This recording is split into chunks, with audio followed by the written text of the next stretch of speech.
खुदार ड्रामे जी अचण वारी किस्त में दोस्तों तव्हां ॾिसंदो त जीअं ई बालाज खान खे ख़बर पवंदी उनजो पुटु अगवा थी वियो आहे मीर कैसर खान ऐं इन अगवा करण वारो जेको आहे बालाज खान जो दुश्मन मीर चाकिर खान आहे।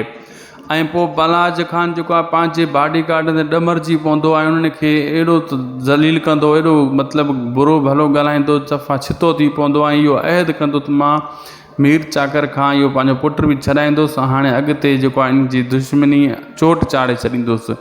दोस्तों मीर चाकर खान उहो आहे जेको तव्हांखे मथां ख़बर न हुजे। पोइ किस्त में बि असां ॿुधायोसीं मीर चाकर खान रिंद हुयो जंहिं ते माना हज़ारे हिस्ट्रियूं ठहियल आहिनि, मतिलबु पुराणी हिकु स्टोरी आहे। इहो ड्रामो उन खां मुतासिर थी करे ठाहियो लिखियो वियो आहे, लेकिन सॼो ड्रामो उन ते न आहे, कुझु किरदार उन ते आहिनि, बक़ाया अॼुकल्ह जे दौर जे हिसाब सां किरदार आहिनि। हीअ ड्रामो तव्हां ॾिसंदा हूंदो तव्हांखे सुठो लॻंदो हूंदो। जो म्यूज़िक जेको आहे उहो त हाई लेवल जो ऐं कहाणी बि ॾाढी बहितरीनु आहे, अदाकारी बि ॾाढी सुठी कई वई आहे। कुझु सिंधी ॿोली में कुझु बलोची ॿोली में रिकॉर्ड कयो वियो आहे। असांखे ॾींदा इजाज़त, चैनल खे सब्सक्राइब कंदा। मिलंदासीं नेक्स्ट वीडियो में। ख़ुदा हाफ़िज़।